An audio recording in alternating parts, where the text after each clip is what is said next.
Hello, Star Trek fans. Welcome to ReBingeIT. This is the ReBinge Star Trek Voyager podcast. My name is Kim. And my name is James. And my name's Atiba.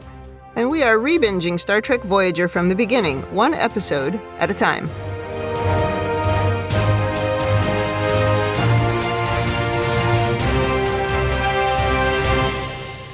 Welcome back to the podcast. Today we are on Season 3, Episode 16, Blood Fever. This episode aired February 5th, 1997. And this week we have, as you heard, special guest Atiba Royster. Atiba, welcome to the podcast. Thanks for having me again. Love being here. Awesome. And how are you doing? How was WonderCon for you? WonderCon was great for me. It kind of didn't feel like there was a lot happening, but then at the end, when I tallied everything up, it was like, oh, it was pretty good. So I guess that means it was more low-key this year than in years past, which I can appreciate. The first day did feel really quiet, but then by the second day, it was like, okay, I can't walk on the floor. There's too many people in here. Yeah. Saturday did pick up quite a bit. It felt like the before times. The before time. Yeah. Yeah, a little bit. There was so much cosplay this year. It was really great. Oh, I didn't get to see any of that. I was behind my table. If you took some photos, send me what you got, because I would love to see them. Oh, and you had a fantastic costume one yourself, I should say. Thank you. I will just make a note. So I saw somebody posted on your, I think it was on your Instagram feed about there wasn't a lot of Dread artwork on your table. Oh, well, no, there was not. But luckily, I am open for commissions. So. Was that you who posted that, James? Possibly. Possibly. I see. While you were dressed up in your Judge Dredd costume. Mm-hmm. Yeah. Now, is that the Carl Urban or the Sylvester Stallone we're going for? When I was in Glasgow last week, they were showing the Sylvester Stallone version of Dredd, and I was watching it. I was like, oh, here's something at least I recognize. So I turned it on. It's like, oh my God, this is so bad. And there are so many like famous people in that you would think this will be good. And then it's not. It's really, really terrible. It has its moments because there's a visual look to the movie that I kind of like. But there's a lot of the movie that's just like eye-rolling. Yeah, that's a good description. This is a very outside-the-box take, but for a while, any movie with Max von Sydow and Jürgen Prochnow, you could take to the bank. That was going to be a great movie until Judge Dredd. Until this movie, exactly. It's kind of shocking. Yeah. Well, I ask you this all the time. Why did you pick this episode? Okay, so initially I picked this episode because I thought it was going to be just a good bit of Star Trek, like, smut, for lack of a better no. term. Okay. But when I watched it, I realized, there's a lot of stuff here that's, like, actually integral to this series going forward and going backward, looking both directions. So I'm actually kind of glad that I picked it, because I think it really does kind of encapsulate a lot of what was happening with early Voyager, in my opinion. Yeah. Interesting. Well, I don't remember so many things from Voyager. I think because I just never watched it multiple times, but I watched this episode first on the airplane, and then when I got back last night, I was like, oh yeah, I have to watch it again. I'm not sure I can sit through it. I made it through, but there's a scene or two that I may have pressed the fast forward button on. Another reason I picked it is because specifically I had to be present to hear your thoughts on it. That was my suspicion why you picked it. Well, let's see what happens. I'm not sure what I'm going to say about this episode. James, you have the notes this time, so... Yes, I do. Do you want to say anything about last week's episode, Kim? Well, I don't really, because last week's episode we haven't recorded yet. We're recording out of order, so I was just going to skip it. Okay. Oh, that thing you guys did, that was wild. That was incredible. That was, what a great episode that was. Yeah, probably our best episode of this Only season. I could remember what it was about. But yeah, we had to go just one episode out of order, which we never do, but we did it for this because that's just how the schedule worked. But yeah. So no, I was just going to skip that part, so thanks for bringing it up. Well, over to you, James. We open with Janeway recording a log. Kim, do you need the star date for this one? Absolutely not. They're orbiting an interesting-looking uninhabited green planet, and they have detected gallicite, which is a very rare substance.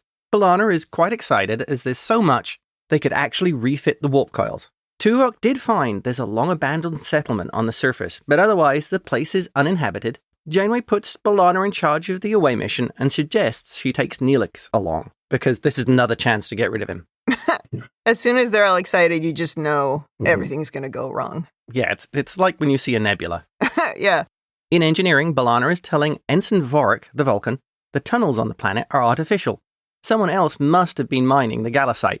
She also insists Tom join them because of his climbing experience. And because Vorik is a Vulcan, he has to point out that he too is an excellent climber. And once again, Vulcans are like this all the time about everything. My comment is, yeah, we just found another hidden skill that Tom Paris has at his disposal. I think she got confused. I think he has experience breaking rocks, not climbing rocks. Not climbing them. Oh, no. But as soon as they've completed the prep work, Vorik just comes straight out and declares the Vulcan Kuni Solik, meaning he desires B'Elanna to become his mate. Further explaining, in human terms, he is proposing marriage. And I think this falls under probably one of the greatest, you need to work on your timing there, buddy. Yeah, he's like, oh, so we're ready to go? Okay, I was thinking we get married. What? B'Elanna notes that he has somebody back home, and Vorik explains, she has sufficient reason to consider me lost and has likely chosen another mate. You know, like Harry seems to keep doing. With varying degrees of success. Yeah. Yeah, I thought he had a real bond there with, the planet of the space Nazis. Which one was that? Remember. Oh, right. Yeah, Harry doesn't have a great track record. That is true. But at least he's trying. Vorik gives a list of reasons why he would be a logical choice, including how he, unlike most other humanoids, would also be able to withstand Klingon mating practices. Well, B'Elanna's mother is Klingon. Yeah. Jadzia Dax seemed to be able to, live, and for all I know, Trill aren't significantly more robust or stout than humans are, so... Right. But his other reasons, I thought, were pretty good. I mean, he says he admires her technical skills, her bravery, her sense of moral duty. Those are pretty good reasons. Yeah. Yeah, logically, it's a great choice. Yeah. B'Elanna's not really interested, just telling him no. But Vorik becomes quite aggressive, grabbing B'Elanna by the sides of her face, under her chin. Bad move, dude. She breaks his grip, then delivers a classic 90s Trek palm punch, knocking Vorik down. And I'm surprised they didn't use a stunt double. They loved cutting to the stunt double in those things. Yeah, just really quick, it seems like, just noticing this, in the original series there was a lot of use of the double axe handle, this situation. Yeah. And in Voyager there seems to be a lot more palm. I guess this is a more evolved and sophisticated means of striking than just the caveman-esque. Wasn't that used more in movies in the 90s? That was sort of like the fighting style, the palm punch. It looked sort of cooler on film. I suppose. Could it also be because we have some women in this series and they're pretty short, and the double fist punch doesn't make as much sense. You don't have as much leverage as you do with the sort of uppercut with the palm. Interesting. That's a good point. And also, probably from a technical standpoint, if something goes wrong, it's probably a lot less likely you'll do a lot of damage with a palm rather than a fist. So, because it was the actual actor there. It wasn't bringing the 320-pound 6'2" stunt double. Okay, sorry for the divergence. No, that's what we're all about here, the divergence. And then into the opening credits. And that was a little bit of a surprising opening. Yeah, we've got Assault in the Workplace. Yeah. Before the credits. Right. Great. I will say I'm surprised that once he went down, B'Elanna didn't put the boot in a bit. Like the holograms a couple of weeks ago. She's learning. She's learning. She's getting better. I wonder if they banned her from wearing, the traditional Klingon pointy boots. I would hope so. That probably wouldn't fly on a Starfleet ship, I don't think. After sickbay, we learn B'Elanna managed to dislocate Vorik's jaw. I think he got off pretty lightly there. Yep. And he's suffering from a neurochemical imbalance. The doctor then asks Vorik, "You're going through the Pon Farr, aren't you?" And this is the bit of the episode that has always stuck with me, because Vorik replies, that is an extremely personal question. That has always just hit me because it's just very funny coming from a Vulcan. We further learn that Vulcans pretty much keep their mating practices to themselves. The Doctor even saying that there's barely anything in the Starfleet database about it. There's this funny moment where B'Elanna asks what's wrong with him, and the Doctor's like, well, I can't share this personal information. And it's like, why not? We always share all of this personal information with everyone, but this one time, the Doctor decides not to do it. Did Bashir ever once ask anybody to leave the room before Never. he gave the full diagnosis? He always told everybody everything, although he does end up telling a bunch of people anyway, so it's not that secret. Yeah. I find it funny that the Vulcans are so private about this. It kind of makes sense that they would be totally reticent to let anybody know about they have this huge flaw in their we live in logic.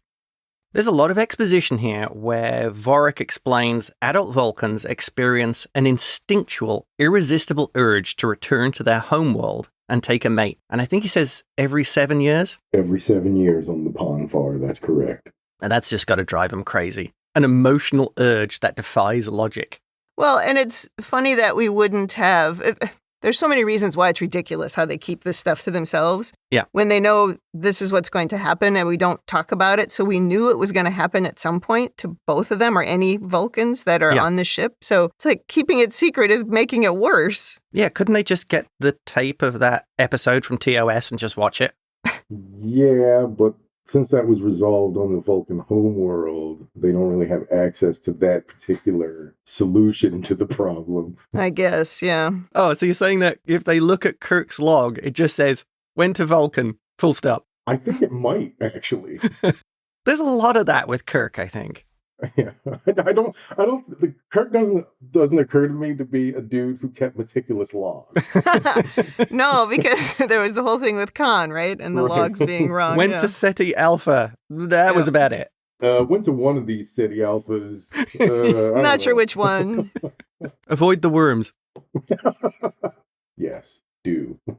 Vorik in this scene also does appear to be very emotional, aggressively refusing medical treatment and insisting on resolving things himself through meditative techniques. The Doctor relents, allowing him back to his quarters, but under confinement. Cut to the Doctor consulting with Tuvok, explaining Vorik's brain chemistry is currently chaotic. The Doctor gets a little bit annoyed with Tuvok here because he's totally unwilling to share any information. And the Doctor calls Vulcan's attitudes towards sex Victorian.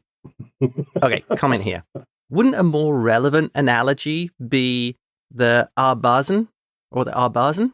Because in Deep Space Nine, the Bolian ambassador in The Forsaken pokes fun at the Arbazan for their repressed attitude to sex. That might be a more apt analogy. However, not everyone had access to episodes of DS9 that we do today to perhaps get that reference. No, true. Oh, so you're saying that's like a real Trek geek reference there? Yeah, I might have said puritanical as opposed to Victorian. Yeah, that's probably a better one, actually. Just the Victorians were very good at just pretending that they weren't totally into it. There was a lot of debauchery going on. You just didn't hear about it. Yeah. Tuvok explains further that there's nothing logical about the Pon Farr. It's a time when instinct and emotion dominate over reason. And goes on, there are 3 possible options for a resolution. 1, taking a mate. 2, the ritual of combat, as seen in Amok Time. And intensive meditation. Tuvok tells the Doctor that interference would be unwelcome and counterproductive. Vorik must face this challenge privately. And the Doctor, once again, wonderfully sarcastic when he says, "The Vulcan brain never ceases to amaze me." That was such a great burn, I thought. Well, it's such a typical Vulcan thing that's going on here because you can't possibly understand this. Nobody could ever help with it. Yeah. It's just, they're always so arrogant that he says, like, it can't be analyzed by the rational mind or cured by conventional medicine. It's like, come on.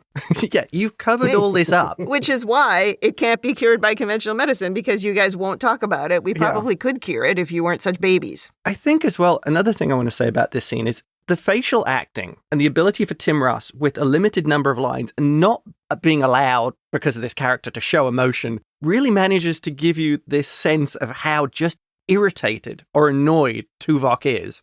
about having to even talk about this. He doesn't want you to know about it, and he wishes you would go away. In the transporter room, Neelix and Tom are waiting for B'Elanna. They're all wearing really cool-looking away mission uniforms. They're like this grey and silver. These are pretty cool. It's definitely an upgrade from kind of the boring, normal away mission uniforms. Isn't this the same Starfleet PT outfit that they used in, I forget the name of the episode, but the one where Tuvok was trying to train those Maquis ne'er-do-wells? The finale of season 1? Yes. Oh, I didn't notice that. Yeah. Well, I didn't remember. They do look good here, except for there's a little puckering on Tom's seams, which I thought was funny. The kind of thing you would never have seen on a television in the 90s, but you can so see it now. Oh, yeah. But they do look good. You know, you never see anybody cosplaying in those uniforms. That's true. Maybe we should take up the cause this year. Oh, yeah. Hey, I thought we were going to do a group aliens cosplay, because I can do Ash perfectly. The alien would be a lot more forgiving. These costumes will not be forgiving for the normal human. B'Elanna goes over the mission brief and seems kind of hyper. And you see that Tom's noticing this, and then they beam down. On the surface, they scan the ruins of the colony, and B'Elanna is getting irritated that they're dawdling.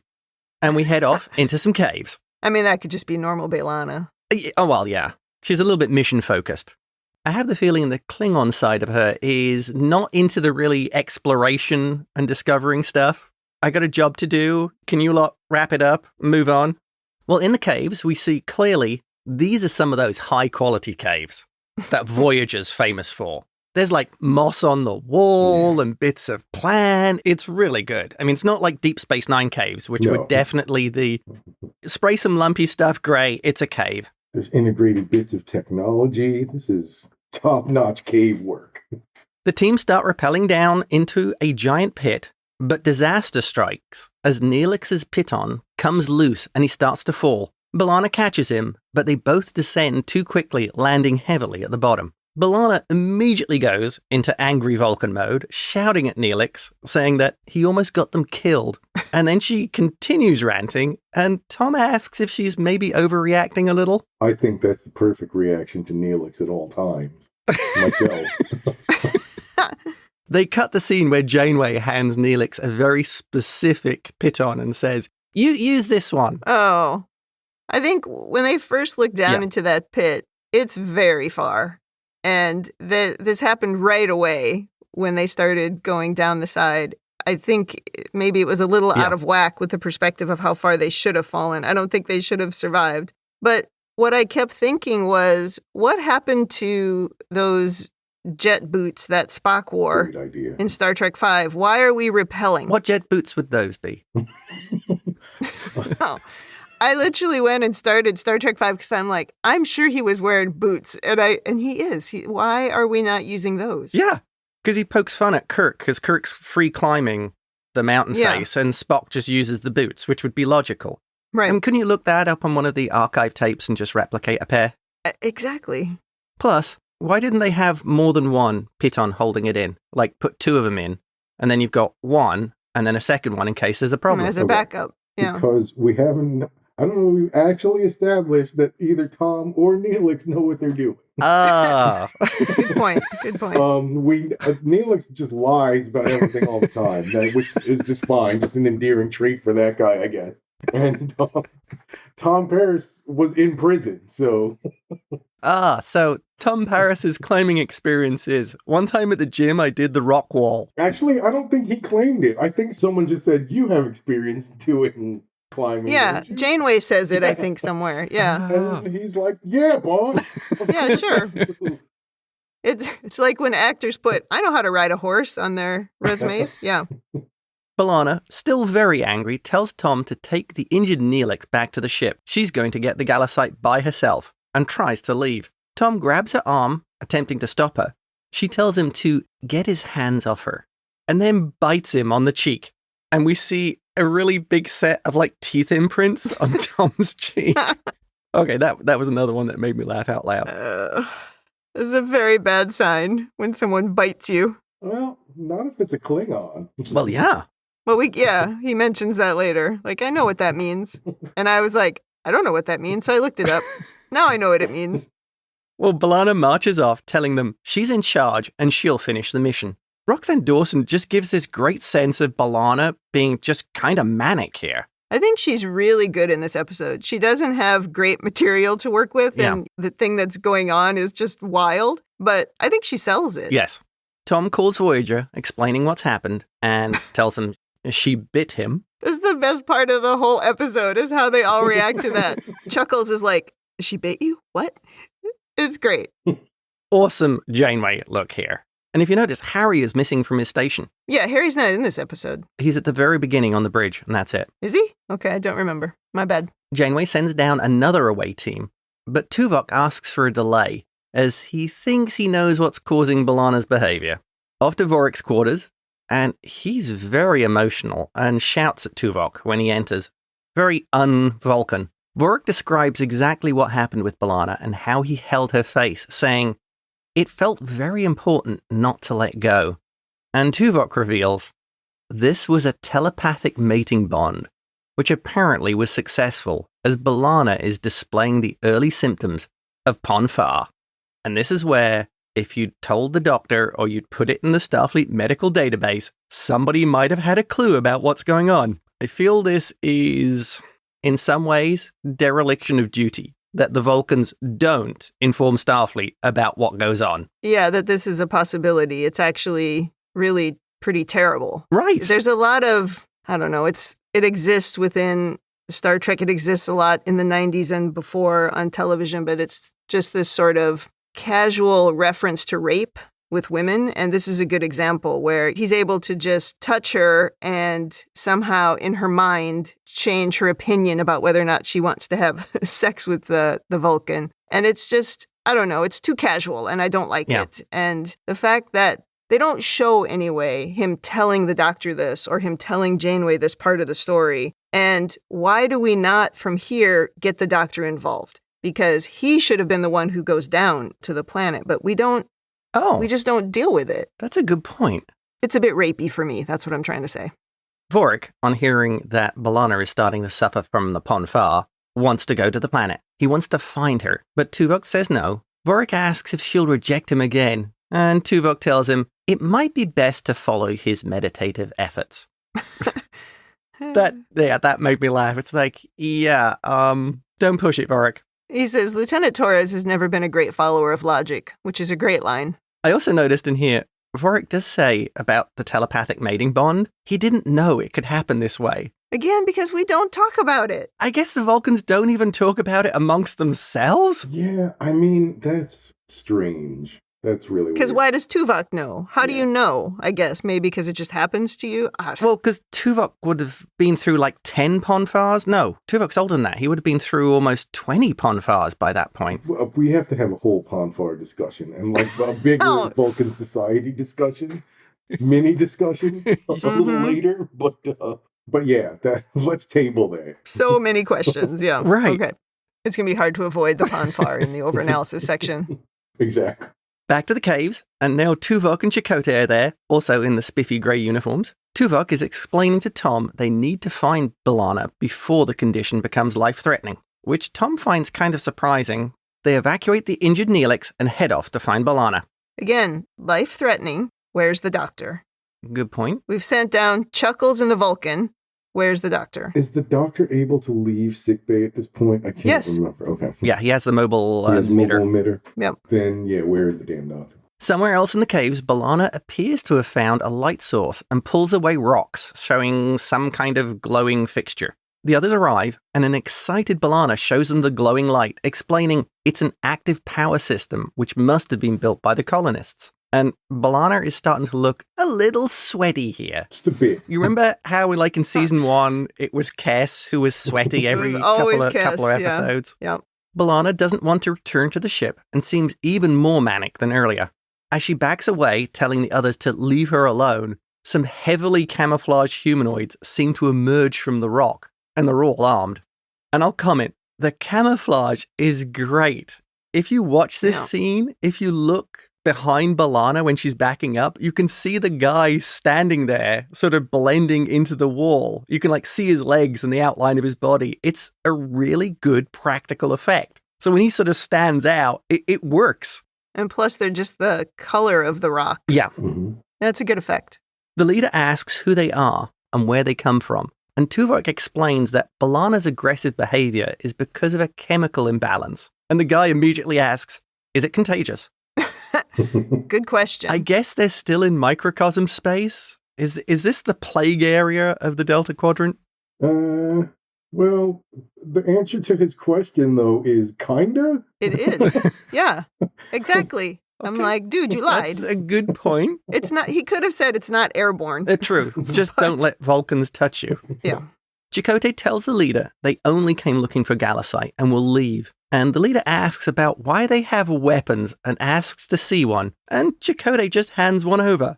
Okay, why did he do that? I have a theory. I think because Chakotay was a Maquis leader, I think he might understand the psychology of these people because as will be revealed, they have a lot in common with regards to that. Yeah. Okay. He's done it before too. We've seen him do that. So you think it's a way, like as a Maquis, it's a way to gain trust. But also, I think he understands what a people in hiding that are scared look like. Oh. And he's very good at least we've seen him be very good at de-escalating situations like this. It's not the first time we've seen him do that. Okay. So it's sort of one of the tools in his inventory. Mm-hmm. Maybe the only one. Well, there's a beeping, and it turns out there's a seismic alert. There's a rumbling, but as one of the humanoids tries to move B'Elanna out of the way, she attacks him, wrestling his weapon away and knocking him to the ground. And when the quake stops, the guy on the ground is gone, as are all the others except for Tom. Okay, I'm going to jump straight into overanalysis here. How did they do this? And how were they able to disappear so quickly? I'm thinking, is this a short-range, undetectable transport or some kind of stealth suit like an invisibility cloak? I think my answer is, isn't this exactly what famously guerrilla groups like the Viet Cong were supposed to be able to do? Just be there and then disappear. And then I think they've just developed this ability to get to places quickly, leave completely undetected. Because again, as will be revealed, the conditions of this particular band of folk. Yeah. So they possibly have trapdoors or they know fissures in the rock that they can get through. Yeah. So it makes it look like they just disappear, whereas they have a better command of the environment than anyone else. So that's way less fun than just having, short-range transport. I know, but I like Occam's razor. Tom and B'Elanna are now left alone, and she's even sweatier. And she takes off her jacket, going into tank top mode. She asks Tom, why does everybody keep saying there's something wrong with me? As she's sitting there looking kind of in distress. Yeah, it's hard to understand how she has no self-awareness of what's happening. Well, I would argue that maybe that's a large part of her Klingon side coming out, which seems to be what's happening in this episode as well. I think Klingons naturally would be almost like the Monty Python skit of, it's a flesh wound. Your arm's missing, dude. Yeah, but I can still fight with my other arm. Yeah, but it's out of character with how she's been really since season 1. Yeah. So even she must recognize if it's the Klingon side coming out more than usual, she should be able to know that, but she just has no self-awareness. I mean, there's probably something related to what's going on that it does actually stop the logical side, right, of the brain. Oh. That's what it does to the Vulcan, so that's probably what it's doing to her. So if it suppresses the human side, she's going full Klingon. Yeah. Back to the ship, and the Doctor is monitoring Vorik, who is displaying a lot of emotional responses. It's the nose flare that he does. Every time he gets mad, his nostrils flare. Freak me out every time. Like, that guy's mad. Very expressive nose work. Yeah. I'm pretty sure none of this is going to appear on Tuvok's blog. Oh, on his podcast? No. Vorik does explain to the Doctor that how Vulcans handle this experience is seen as a test of their character and how he's now humiliated himself and Tuvok by allowing a private matter to become so public. Wow. Let's add some societal pressure on top of there too. Throw in a little bit of guilt. the Vulcans have some truly disturbing practices. And again, I don't like the rapey side of this. Like, you assaulted a coworker. Yeah. And the answer is, we're not going to talk about it. We're not going to do anything about it. We're just going to let you go and do what you have to do to deal with it. It's like, this is not right. Well, the Doctor has an idea. He's created a Vulcan sex bot program on the holodeck for Vorik to, quote, help him with his problem. Oh my God. This was like, wow. This is embarrassing. First of all, there's a telepathic element involved in this too, as we've seen. Mm-hmm. So that's not really going to work with a hologram. I'm wondering, did someone pick up this program from Quarks when they were on DS9? Is there like a Cardassian data rod with property of Julian Bashir on it somewhere? I think it'd be a better program if it was from Quarks. It's creepy that she doesn't have a single line. She doesn't say a word. And it's because they don't want to pay her, right, to be an actor in the scene. But it's weird with what they're doing. It's like, oh, here she is. It reminds me of a book I read one time where at the end, I'm not going to say who the author is because I don't want to promote it, but at the end, the spy or whatever, he completed some successful mission, and at the end, the government gave him a woman for the weekend. I almost lost my mind. What? Okay. Yes. So it brought that back. James is dying laughing because he remembers. I was so mad. I was ranting. Yes. I was like, why did I read this freaking book just to get to that? I keep thinking of the old Dilbert cartoon from years ago about what would happen if we had holodeck technology. And it would be a wrap for the human race. That's it. We're done. Yeah. And it's somebody is asking for Dilbert, and Catbert says, yeah, he's been in the holodeck since last January. Exactly. Back to the caves. And B'Elanna is in total denial anything is wrong. Tom brings up she bit him, and finally B'Elanna admits she is feeling some kind of instinct. Then things take a turn for the worst as their route back is blocked by a rockfall. Do you think the aliens did that deliberately, or was that just part of the... No. It was a quake. It was an earthquake. Okay. They just knew where to go, right? They're smart enough to understand what parts of the walls are weak. They feel a tremor, they're out of there. Yeah. Mm-hmm. As we all live in California, that quake from earlier, that wasn't even a 3. Honestly, I thought a truck had just rolled by. That's what I thought. The one from last week? Because I was in Glasgow when that happened, and I was on a video call like this with people from the office in San Diego, and all of a sudden, all their screens just started shaking like mad, and one of them was shouting, earthquake, earthquake, earthquake, and everybody else on the phone is like, what are they shouting about, and what's going on? It was really funny, and it was very disconcerting because I'm normally in the office with those people, and I wasn't, right? So I just had this weird feeling of displacement. I'm like, I don't know what's happening. And then they all looked out the window and went, it's fine. And they sat back down and we just kept going. It was very Californian. Until the big jolt, I was wondering what the hell the cats were up to. Oh, that's funny. So their path is blocked by a rockfall, and B'Elanna's first instinct is to use the weapon to unblock it. But fortunately, Tom dissuades her that the energy blast could bring down the rest of the tunnel. I was trying to decide whether this was her Klingon side coming out, or she's been hanging out with Janeway too much. Yeah, it's the Janeway side that's come out. Remember Janeway in season 1 was just shooting a wall in one of the episodes? Oh, yeah. She was mad and Janeway in a tank top with a big gun, she's going to be shooting stuff. So, I think that's rubbing off. Yep. B'Elanna and Tom get into a struggle over the rifle, and things get a little uncomfortable for Tom, as B'Elanna is pretty much in Klingon mating mode here. But he tells her that's not going to happen. She tells Tom that maybe they should continue separately, because he doesn't know how hard it is for her to fight these urges. In this scene, Tom says something like, we're talking about sex, right? But they keep sort of using the word bonding instead of sex. And I was trying to figure out, are those supposed to be interchangeable in this scenario, or does it actually mean something different? Is there some kind of a psychological bonding that is happening that links them together, but it's not just about the physical side? Because it's very unclear as this episode goes on. I'm going to make an assumption that to stop the network from freaking out, that they are using bonding instead of sex. And they've been allowed to use the word once in the episode to stop Middle America burning to the ground when this aired on television.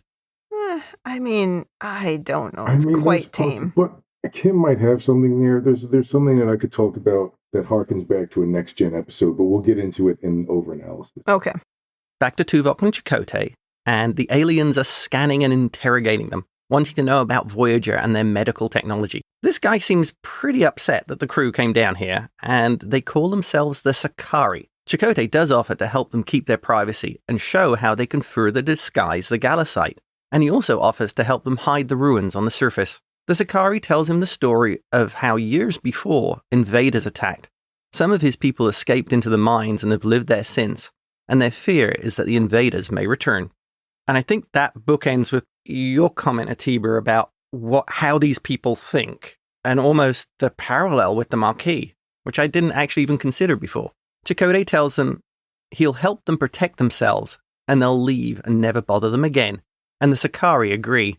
And I gotta admit, this guy's makeup and costume looks really good here. When you say about how it looks like he'd blend into the wall, the sort of the colors and the textures and the look on his face, top notch costuming and makeup work. Yeah, it's a little bit like they're trying to look like tree people. Oh. Yeah. They kind of look like tree trunks. Off to Tom and B'Elanna seems to be getting worse. There's another quake and a rockfall, and this traps them further. The whole scene here is B'Elanna really wanting to get Klingon intimate with Tom, as she's figured out Tom is kind of interested in her, but he resists, as he says, it's not really you. Reminded me a little bit of a Friends episode where Monica has a cold and she's just sort of disgusting. And it's really off-putting to Chandler because she's like sweaty. She's dirty. She's got things in her hair. Yeah. She's mentally and emotionally impaired. It's like you are the least sexy version of yourself in this moment that it's very comical. Well, I think the important thing in this scene is that it's revealed Tom really does like her. Yeah. But he's also aware that she's not that interested in him. Or he maybe hasn't picked up any cues, at the very least. Oh, that would be a very guy thing. Mm-hmm. Yeah. Back to Voyager in orbit, and the Doctor is sheepishly entering the holodeck, which was funny, to discover a very calm and Vulcan Ensign Vorik, who congratulates the Doctor on a very innovative solution. Oh my God. Again, what are we doing, Star Trek? Okay, this is...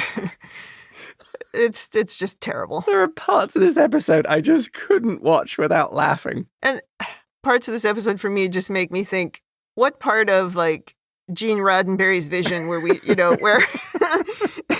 And I mean that a bit negatively, but it's just like where we're trying to say, no, this is okay. In sickbay, the Doctor tells Janeway Vorik's scans are stabilizing and releases him back on duty. Why we should have sent the Doctor down to do the same thing for B'Elanna. And I think the really funny bit here is when the Doctor tells Janeway he'll get to work on the half Klingon version of this program. And Janeway does everything she can to get out of that room. Yes. She is like, I do not want to have this conversation. She's like, good job, Doctor. And she tries to leave. And then he says something else. And she's like, okay, good job. And then she tries to leave. It happens like 3 times. He says to her, there are copious amounts of data on Klingon mating practices. No, thanks. Janeway leaves with just one of the great lines saying, I'm sure B'Elanna will appreciate all your efforts, Doctor. Oh, I'm sure. And the Doctor pulls out from the desk another data rod with property of Julian Bashir on it. It is funny that Vorik from the beginning wanted no one to know what was going on, but now absolutely everybody knows what's going on. In the caves, Tom and B'Elanna are still trapped, and B'Elanna is now starting to forget things. But Chakotay to the rescue as he breaks through the rockfall, rescuing them. Leaving the caves, they can't raise Voyager, and Tuvok is concerned about the worsening of B'Elanna's condition, and tells Tom, you must help her now, Mr. Paris. If she does not resolve the Pon Farr, she will die. Okay, we thought we'd hit the low point, the sex bots. And then this. This is just unforgivable. Oh, dear. This always reminds me of an episode of Seinfeld where Jerry and Elaine have to have sex to save the friendship. So sex... Oh, I vaguely remember that, yeah. If I have to, I have to. Written by a man, I'm quite sure. I mean, I get a lot of emails from people who don't agree with this, but I always look at this as people at work, because it's essentially what they are, right? Yeah. Is that they're in their jobs. So essentially, Tuvok told Tom to go and screw his drunk coworker in the woods. This is essentially what just happened. I didn't think about. This is embarrassing for Star Trek. Yeah. All right, moving on. I do have in my notes here, it says, "Girl, you've got weeds in your hair. You're not that sexy."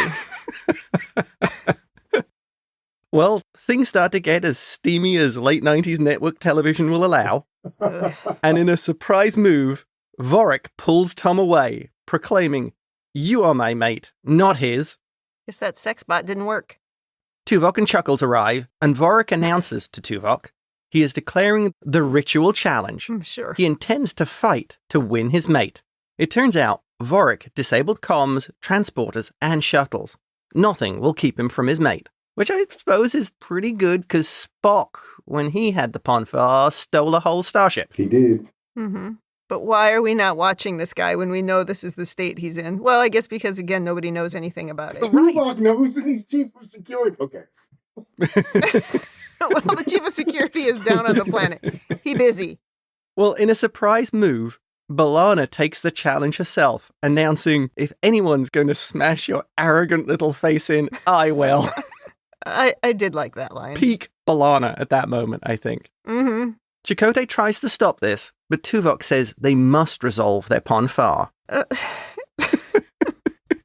It's so stupid. We're gonna fight to resolve our horniness. I mean, it's so embarrassing. I can't even take it seriously. You know, it does feel like a sort of maybe late 50s, early 60s, like male wish fulfillment fantasy sci-fi novel, you know, from that sort of time period. This is 100% what I think about this whole thing. It's what I think the Pon Farr is. Yeah. I think that's what it is. It was written, it was come up with by these guys from the 50s or whenever, but it's embarrassing.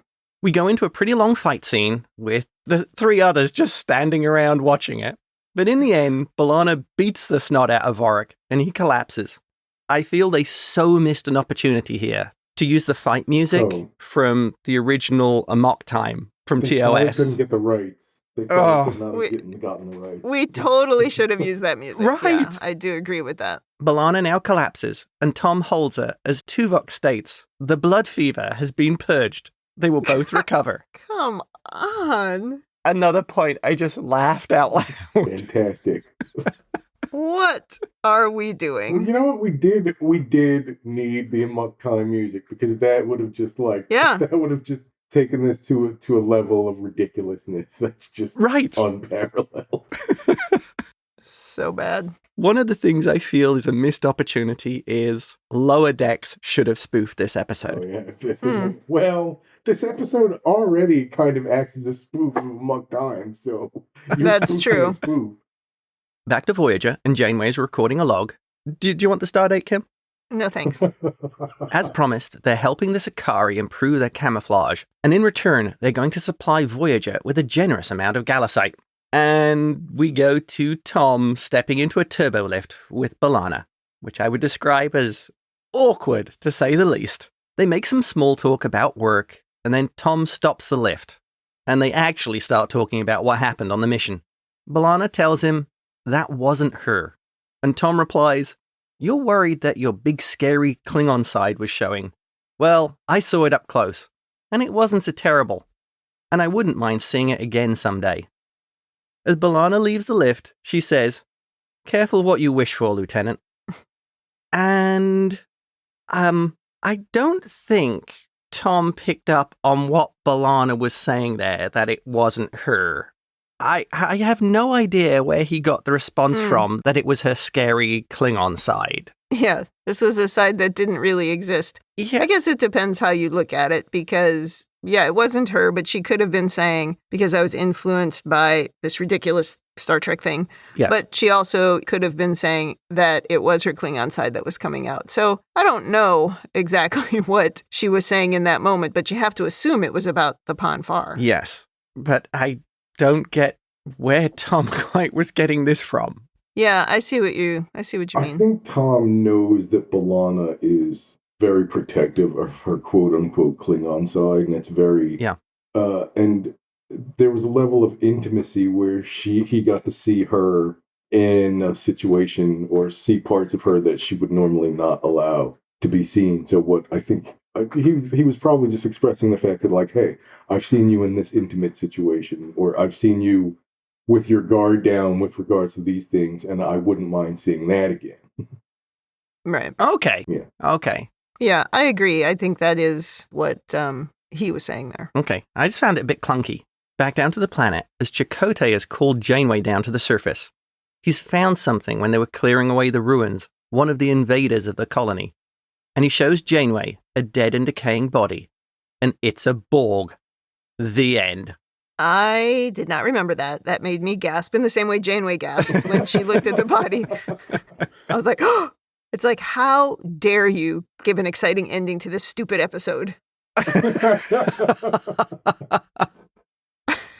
Well, that really was quite the exciting ending. Yeah, it was. It's funny to me that you found the elevator scene to be so clunky. I actually thought the elevator scene was a good wrap-up to what had happened. Like, we just needed to wind it up. Yeah. We couldn't not acknowledge it. Right. And I thought they did an okay job. And also, we know what's coming with Tom and B'Elanna, so it was a little bit of foreshadowing. But they were definitely hinting in the episode that there was something between them. It's just really sort of pathetic that they had to put this kind of a story together to bring that out. But I didn't think that last scene was as bad as you did. But then I thought it was over, and then, no, it's the Borg. It was good. The Borg saved it. The Borg saved it. 10 out of 10, no notes. 10 out of 10. Oh, dear. Oh, that's very funny. I don't know. I just enjoyed that last second thing with the Borg. Okay, so let's talk over analysis. Who wants to go first? James? Okay. First of all, I thought the Borg took their dead with them. Yeah, but there's always the thing, too, where they got disconnected and then they couldn't sense them anymore, so who knows? Also, I don't think that's been true since First Contact. Okay. I guess we can explain that one away. I think we have to, just because we've had episodes since that part of the, or since that was the thing that happened, where the connection had been severed, and then they just went, forget it. Oh, yeah. Oh, and there was a whole derelict Borg ship out there. Right. Well, that's true that they deliberately cut off. Yeah, okay. Next thing. So, Neelix's piton failing and him falling. Was that the people of the planet sabotaging him? They didn't show it. They show it just coming out. But was there somebody at the other end of the rope, like, pulling it out or something? Maybe, but that would definitely made the episode more interesting and made their reveal maybe more dramatic. If all along it feels like there's a force acting against the away team. Right. But they kind of did that already with Tattoo. Yeah. And this was different. They didn't seem vicious. No. So I don't think so. Yeah. They just wanted to be left alone. Yeah. Next thing. So the ship's sensors can scan the mine shafts. How are they going to cover that up too? They thought they were caves, and then they looked at the map that B'Elanna did, and it was like, oh, these are definitely artificial. Well, they must have helped him put up something, some kind of a more additional force field or something, or Okay. Well, but if they just see caves, it maybe doesn't matter if they think it's all abandoned. They just have to make sure they cover up the Gallicite. Oh, yeah. So it's not interesting to go down there. So maybe your longer range scans, you wouldn't pick up Gallicite and go, hey, let's go and look at that place. You just go, there's nothing there of interest. Yeah. Instead, it shows your sensors that these caves are full of farts or something. So you don't want to go in there. Wow, it smells really bad in there. We don't want to go in there. That's a very Angry Birds response there. Okay. Now, this might lead on to a much longer discussion. Did no one from TOS write down anything about what happened on Amok Time? I think we determined that Kirk would just write one-line log entries. McCoy would have... Did McCoy take any... No, like Spock just stayed in his quarters most of the time. Chapel comes in trying to give him some soup, and then he throws it against the wall. Right. I can't recall him ever going to sickbay, so maybe not. Maybe there aren't like hard scans or like data. Yeah. And I'm pretty sure Spock wouldn't have wanted the attempted murder of his commanding officer on his record. So. Or do you mean that the writers didn't pay attention to what was written about Probably it? Is that what too. your question is? No, I mean, in Starfleet, didn't anybody write it down? Well, I think they made a point in this episode of saying that the Vulcans did everything they could to avoid that, which is why it's a problem. So do you think Vulcans serving in Starfleet, there's sort of I'm having a bad cold, I need to go back to Vulcan, like right now. So the Vulcans have managed to cover it up for 70 years since TOS? I mean, that's unforgivable. And also, I just thought of this, but remember on DS9, Vulcans tend to serve on all Vulcan crews, right? Yes. So I think it's more rare to see them peppered throughout the rest of the fleet. So that's a possibility. But it's still going to come out even in those all Vulcan ships. And he didn't say it was just, I need to just find a girlfriend on the ship. He said, I need to go home, or Vulcans, they want to go back to Vulcan, right? Yeah, the urge would be to return to their homeworld. Yeah. Which leads on to, can you imagine what it's like on Vulcan ships? Very unpleasant. Yeah. They're all so full of themselves. You start there. It's annoying. And I think that wraps up my overanalysis. Atiba. All right, we need to talk about Vulcan puberty, because how old is Vorik? Vorik is what? Late 20s? 20-ish. Okay, but the doctor says this was his first Pon Farr. So how long do Vulcans stay in puberty? I know they live longer than humans, but is puberty like 20-something years? Because he would have skipped 7, 14, and I'm guessing 21 to have your first Pon Farr at 28. Oh. Well, it maybe changes from person to person, because it's this, like in humans, we have our own hormonal things that doesn't always happen at the same exact age. So I don't know. And maybe that's part of his embarrassment, is it started late. Good point. I don't know. But we don't explain it. You're totally right. We could skip over the movies and the disturbing part we're not in talk about that. The Search for Spock. Oh. Yeah. Yes. Oh, apparently. Oh, so sorry. You were talking about the Klingon bond, and maybe bonding is different because when Worf and Kalar are hot, well, when Worf is hot to bond with Kalar, the insistence with which Kalar is like, no, makes me seem that maybe it's possible that there's more there than just like a social and like, legal bind that happens between Klingons. Because she is adamant, because she generally likes and has feelings for Worf, but she's like, no, absolutely not. This is not happening. I'm not taking the oath with you. I'm not bonding with you. So maybe there is another physiological component involved to make bonding different from straight sex.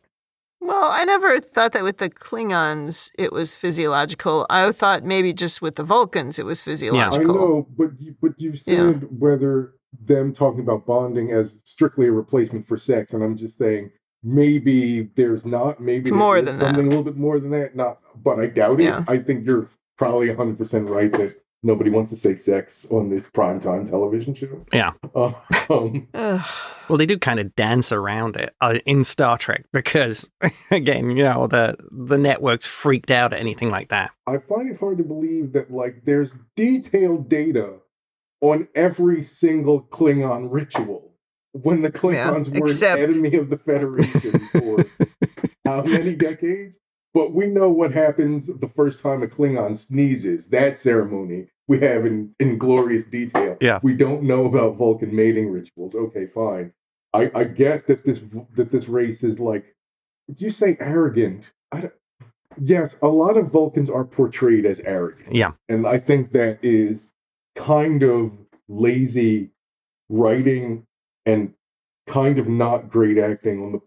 Sorry, I don't want to come off too negative here, but like we've seen nuanced performances of Tuvok and of Spock, where it's not arrogance, it's just a conviction, and I think they are so dedicated to that conviction that again, something that strips them of all that, like basically their identity as a race or as a if you identify yourself as a being of pure logic and you have this thing that happens to you that is totally embarrassing, I can understand their desire maybe to keep it under wraps. Yeah. But again, once that's over, logically, you have to say, okay, it probably does make sense if somebody actually, maybe just knows about the physiological effects of this, Right. if not so much the socio-political or whatever other effects, in case something like this happens. Right, especially the fact that it can lead to... Murder! Murder! Right. Straight up murder. Yeah, and the telepathic aspect of this thing, of influencing other crew members. Yeah.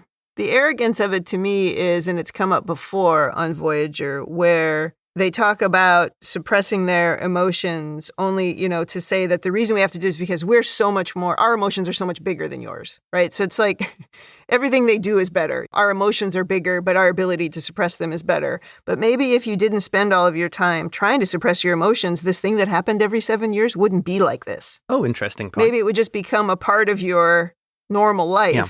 And it wouldn't have to come out because you're suppressing something. It wouldn't have to come out like it comes out. So I posit that they caused this by being full of themselves. Yeah. I will give a reason for, and this is just going out there, the reason why they have so much about the Klingons and Klingon mating practices, etc., is because I see the Klingons of not being embarrassed about it and being very open. Oh, that's true. And almost like, you know how the Klingons are better at things. They're better at fighting. They're the greatest warriors. I would see the Klingons being proud of, we are the greatest lovers. Yeah, they're telling everybody. Well, they kind of say that about Kahless and... Yeah. What's her name? Oh, I don't want to hear the Kahless love stories. Let's not get into that. I think it's Worf. Doesn't he say something along the lines of theirs was the greatest love story of all time? I'm sure he does, yeah. Probably in the wedding episode, probably. Yeah. 2 more things. So if you're from a non-human race and you declare that your society deems it okay to fight to the death, that's fine. Starfleet officers are just going to back off. So go at it, sir. You go right ahead. Yes. Ridiculous. Absolutely ridiculous. And one more point, and it's about having diversity in the writing room. I kind of balk every time they talk about B'Elanna's quote-unquote Klingon side. Yeah. I know a lot of people that are biracial, and not once has anyone ever said, "Oh, that's my African-American side coming out." Oh, no. Oh, no. You've pointed out it's even worse. Oh, no. Oh, that's your white side. Great. Oh, my God.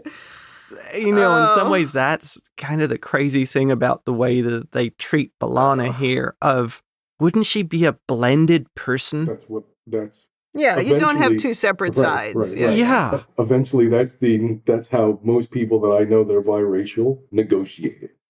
They blend it.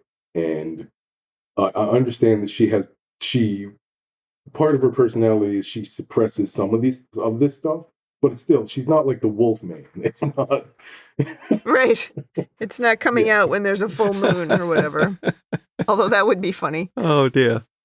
Whenever they get near a nebula, she turns into a Klingon.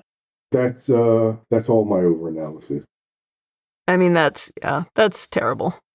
Well, maybe it's they're attempting to try and show someone who sort of straddles 2 races, and they're doing it in a very reductive way, or a very simplistic way. Bach is also a blended character.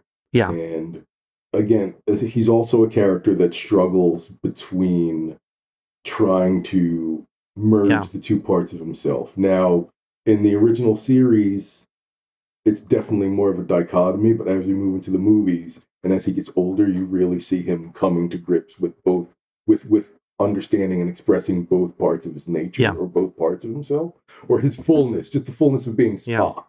Yeah. And I think since that journey has already happened, they should be more sensitive to this kind of... That's a good point. It's already been done. Why aren't you using that as a template? But I guess you could argue that it's not the same as being a biracial human, because you're still human. Whereas in this case, you've had to blend, because it's not just a difference in their color of their skin. There's something maybe physiologically different. And yes, they've also got the social differences, but we've brought together 2 things that are not human. So maybe that's their argument, but it is reductive. I do agree. With Spock, it makes more sense because he was being raised as a Vulcan. And what was difficult for him was that the human side, I guess I'm doing the side thing, what was difficult for him that there was at least a part of him that wasn't able to naturally do that suppression of all emotions. Yeah. So, okay, that maybe makes some sense. But the Klingons, is it the same thing? Is it cultural that they're violent, or is it part of their physiology? We've seen a number of Klingons at this point interact with humans, and like they're not all constantly flying off in rages. Like Worf seems like a pretty chill guy most of the time. Same with Martok. Same with like a lot of Klingons. Like right. So you're right. They're leaning into it in a weird way. Yeah. Okay. I get your point. This to me is one of those episodes that cause people to make fun of Star Trek. And we've had a few like that in Voyager. I mean, they're in all the shows because we have so many episodes. And so you end up with some of these goofy things sometimes. But also it's maybe revealing a bit of perversion of the people who came up with the Pon Farr in the first place, whether or not that was Roddenberry or someone else. It doesn't really matter. But because it started as only happening to the men. And it was only later, I think, maybe in Enterprise where they said, oh, no, it happens to the men and the women. And it's like, okay, well, what were you trying to tell me about it only happening to the men? That's where when James talks about it being a sort of a leftover of something from the 50s or earlier, that's where I think it becomes so bothersome. Well, Vorik does make the comment in here that it happens to Vulcan adults. Yeah, they changed that, but that's not, my point is that's not originally what it was. And it's like, did they bring it back to try to fix it a little bit? Because they didn't do that. Or, did they bring it back for some other reason and they just sort of added a layer to it to say, oh no, it happens to the females as well? I don't know. But... Remember, at the time they wrote this, the network freaked out the idea of having a woman as a first officer. Yeah, but you're talking about a network in the 60s, and none of these other Star Trek shows aired on a network like that. Well, you think that this is a leftover of that attitude. It's a leftover of that. And they've virtually taken that and put it into a 90s show. It's just hard for me to believe that you would read this or watch this and think, wow, this is great. I just don't... I don't understand what we're doing. If I'm trying to convince someone to watch Star Trek, this is not the episode that I'm trying to. No. I think there are elements of it that are valuable in the longer term sort of story, but they just, I don't know, there's just so many things in it that are just embarrassing. Yeah. It's just hard to get over. There are, however, I think we touched on a couple things. Like, I think Roxanne Dawson's performance in here, given the material, shockingly good. Surprisingly good, yeah. I really felt genuine, chemistry and moments between Paris and Torres here. Tender stuff, which is really, can't lift this episode above to anything higher, but it's there. And, this is the budding of their relationship, which will become much more important moving forward. Yeah. This also does address something that I don't see addressed in Voyager enough, which is my big issue with Voyager, and one of the reasons why I don't like it as much as the other series is because I don't think its premise factors into a lot of its storytelling. This is one episode where that happens, because what happens when you have a problem that only has an Alpha Quadrant solution and you're not in the Alpha Quadrant? Yeah. This is a bad example of that, but it's an example at least of oh, hey, this is an issue. Well, it's handcuffs that they put themselves into by having a show that had to be syndicated, so it had to be episodic, and they put themselves away from everything else and then couldn't really build that into their long-term story. So it's like they created the problem themselves. But the Voyager episodes I like the most are when the Maquis crew and the Starfleet crew are at each other's throats. I don't know. I just like those which is rare because it's only season 1, which is very Deep Space Nine take. Yeah, that's true. And episodes when being so far away from home actually feels like it's impacting the crew. It goes back to, I think it was Alexander Siddig said about how ultimately what the network wanted of a show was something that they could slice up nicely for syndication, that they could put out like a burger and, Deep Space Nine, which was the first one to have that extended thread. And then almost Voyager jumps backwards to, we just want it to be syndicated. We don't want anything, to be deep and continuing. It's just like Discovery and then Strange New Worlds. It's the same thing. We can't do that. We have Star Trek is supposed to be episodic. But even Strange New Worlds is not truly episodic. Yeah, there's some episodic, but it's much more episodic than Discovery was. 2025 episodic, basically. Yeah. Where there's threads, but it's not. There's not a single thing through the whole season. Agreed. What's the message here? What are they trying to tell us in this episode? Oh my God! The really messed up one could be sexual assault at work is okay. Stop. If there's a good reason for it. I'm going to go ahead and cut you off right there. Yeah, I mean, they're definitely not trying to say that. I'm not saying they're not saying that, but I don't think that was the message they were trying to give. Talk to your doctor. Well, I mean, was it really just the premise to force Tom and B'Elanna together? Because I used to watch soap operas back when they were a thing when I was younger, and they would do these weird things. I mean, obviously not exactly like this, but they would do these weird things to force characters together because they wanted to have a relationship between them. And that's kind of what this felt like they were trying to force that. But we didn't have to do it by bringing in the Pon Farr. And it was funny when this Vulcan character just appeared a couple episodes ago, and it's like, who the hell is this guy? Right. We haven't seen him in the first 2.5 seasons, and now all of a sudden we're just supposed to act like this character's been around the whole time, and he hasn't been. And it was like, okay, do we just bring him in for this? I don't know. And it's not like the other series don't know how to do this without turning it into a farce. Because the Worf and Jadzia relationship kind of had a slow build. Definitely the Worf and Troy was centered around the episode where Worf's back got broken, and that wasn't like farce. And even the Odo and Kira relationship started with that really tough episode where she's supposedly trapped in a cave and she's got this crystal crown over her leg. It turns out to not be her, but it's not her. Yeah. Usually that's how they do it. They force two characters into a tense situation. Yeah. But that was the long game with Odo and Kira. And also Odo was in love with her from the beginning. So I think that one was slightly different. They actually did slowly work their way towards that. And in the beginning of Deep Space Nine, I was like, oh my God, do not put those two together. I'm going to be really pissed off. But by the end, it was like, okay, now I get it. I felt like that one, they worked their way towards it. Yeah. But most of the time they don't. Most of the time they do something ridiculous and now you're a couple. Oh, you mean like the brief Ezri Dax and Worf thing? Oh, that was embarrassing too. Yeah, that was terrible. That was pretty bad. Oh, God, was that not ever. As bad as the Janeway and Chakotay playing house thing. Oh. I'm sorry, I take it back. Maybe they don't know what to do. They were infected with a virus. It was affecting their brains. But they didn't get together. And I know we got a lot of messages of people who were shocked that I didn't hate that episode, but I didn't hate it. Maybe because it ended the way I wanted, which was we're just going to pretend like that never happened. I don't know, but yeah. I will reiterate my view on that thing of Chakotay was behaving that way because it was the only thing that was stopping him from going crazy. Are you saying if he doesn't have sex, he's going to go crazy? Is that what you're saying? No. No. That's exactly. I was the way he was doing everything for Janeway. Yeah, he was trying to show his support for her. Yeah, that was. But there was also a Chakotay side to that of, he needed something, if you like, to do. Yeah.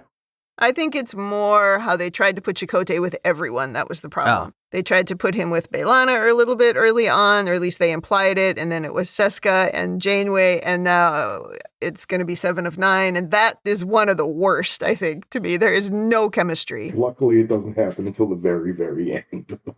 Right. But they're just not good at this in Star Trek because that's not what Star Trek's about. At the same time, you would have relationships. That would be normal. Things would happen, but they don't know how to write it because it's not ever just one thing that will put people together.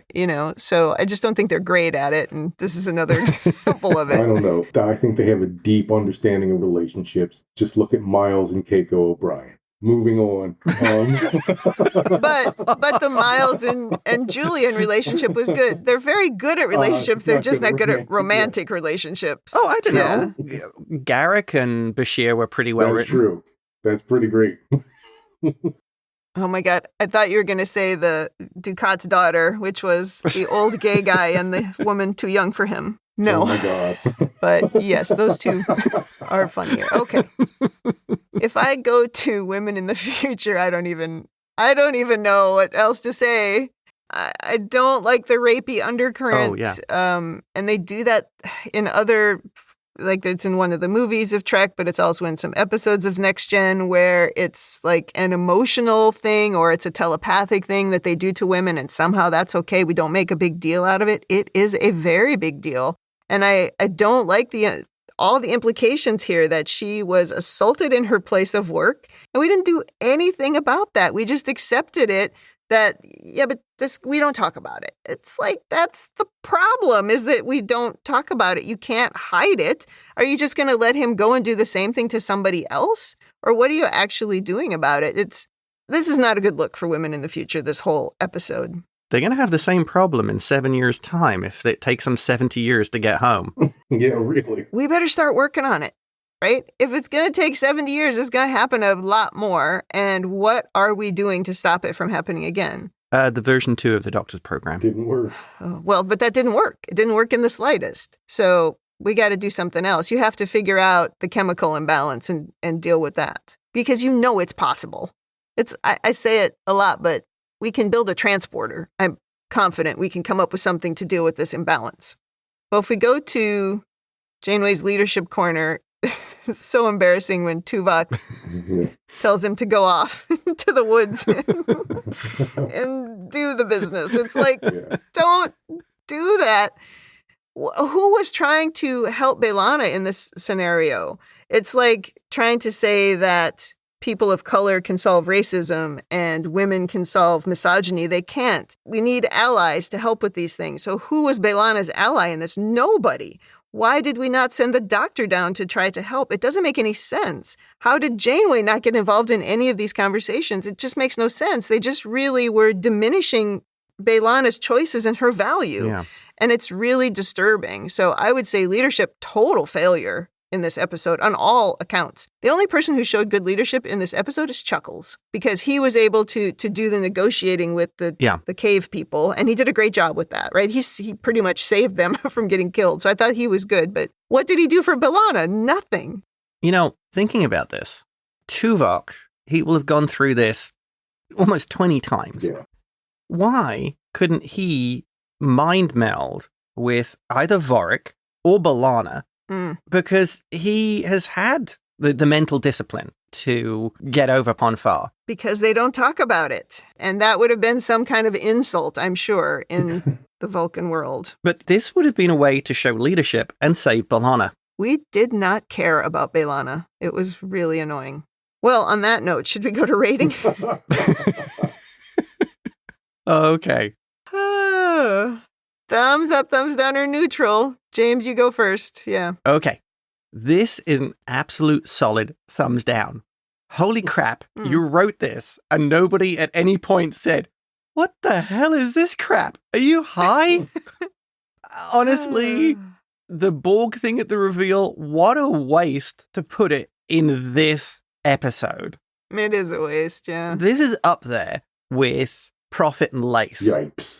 For a Trek episode where you look at it and go, really? Thumbs down. That's really it's bad, embarrassingly bad. Yeah, that's pretty bad. We're definitely in the Planet of the Black People territory with this episode. Oh, no. Oh, no. Again, there's some endearing things in this episode, but probably if I'm trying to curate an episode list for someone to watch Voyager, I'm probably skipping. Yeah. Although I would say just watch the end just to see, oh, the Borg are here now, and then keep going. Start watching this episode at 43 minutes and 38 seconds.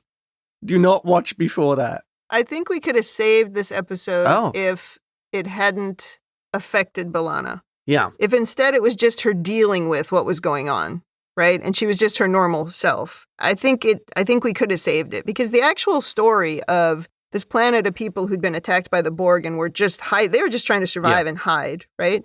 And then you find out at the end it's the Borg. That's a good story. that those are bones for something better than what we had in the end. And even what was going on with Vorik, if we had dealt with that, but not then assigned it to B'Elanna, I think we could have dealt with that in a better way. It would have made a better story. But instead, it's like a joke. So it has to be a thumbs down because it's just dumb. What you're saying is very interesting, because now that I'm thinking about it, I am seeing kind of a through line of obfuscation, right? So B'Elanna's always trying to hide or suppress her Klingon side. The Vulcans are trying to suppress their nature, along with this race of people that are trying to suppress their very existence. So I think maybe if you'd been able to wrap your arms around that, there are the ingredients of a good episode here. Yeah, because imagine if B'Elanna, she made some mistakes on this away mission because she was just annoyed by what was going on and she had no control over Vorik and she couldn't stop him from whatever it was that he was trying to do. But instead they changed her and now we're like, well, was it her because it was this Vulcan thing or was it her Klingon side? They made a muddle of it instead of a clear story. So I just think they could have done a better job. I guess that's my rating. Thumbs down. Do a better job. Oh, that's very interesting. Maybe this is deserving of a rewrite. To my script writing software. Oh, let's let AI rewrite it. Here's the episode. Please improve it. Hey, seeing as Adio did a screenwriting class, maybe this is a future Teebs and Kid Phoenix versus episode of rewriting a Trek episode. It's possible, but since he absorbed nothing from that screenwriting class... Oh, no. Probably not going to happen then. It's probably not going to happen. But, in case I was unclear, it's a thumbs down from me, by the way. Oh, I'm sorry if I jumped over your rating. No. There was a time where we were doing ratings where James gave his rating, and then I started doing my rating, and James jumped in and gave his rating again. And it's like, wow, you really didn't like this episode. You got a thumbs down it twice. It sometimes happens. Don't worry. They totally fix all the Pon Farr problems when it comes to the episode, the Enterprise Pon Farr episode. Oh, no. Fortunately, I have not seen that and don't know if I will. But yeah, I have read a little bit about it. And I still deny Enterprise exists as a Star Trek series. Well, you will not be able to deny its existence for much longer when the fans demand that you do a full rewatch of that. Oh, they're all over us about it. Yeah. I don't know what will happen with that. So that wraps up Season 3, Episode 16. You can come back next week for Episode 17. Atiba, since you will not be here for Episode 17, is there anything you would like to promote? So you can listen to me and my brother go and talk about more pop culture nonsense at our podcast, Teebs and Kid Phoenix Versus. You can find that anywhere you download Finder Podcast. Also, if you want to check out my art or any of my other projects that I'm up to, I'm at atibaroyster.com, ATTIBAROYSTER.com, or you can check my Instagram at AtibaK, ATTIBAK. Are you open for commissions at the moment? Yes, I am. Well, it depends. I think I might be working on a Judge Dredd pretty soon. Nice. But after that, I should be wide open. All right. Well, thanks for joining us, Atiba. I look forward to whatever next episode you pick that you will join us for. I promise it'll be a good one next time. Okay. All right. Good. Yeah. It was Threshold the last one we did with you? Yes. Oh, my God. Yes, We went from Threshold to this. Amazing.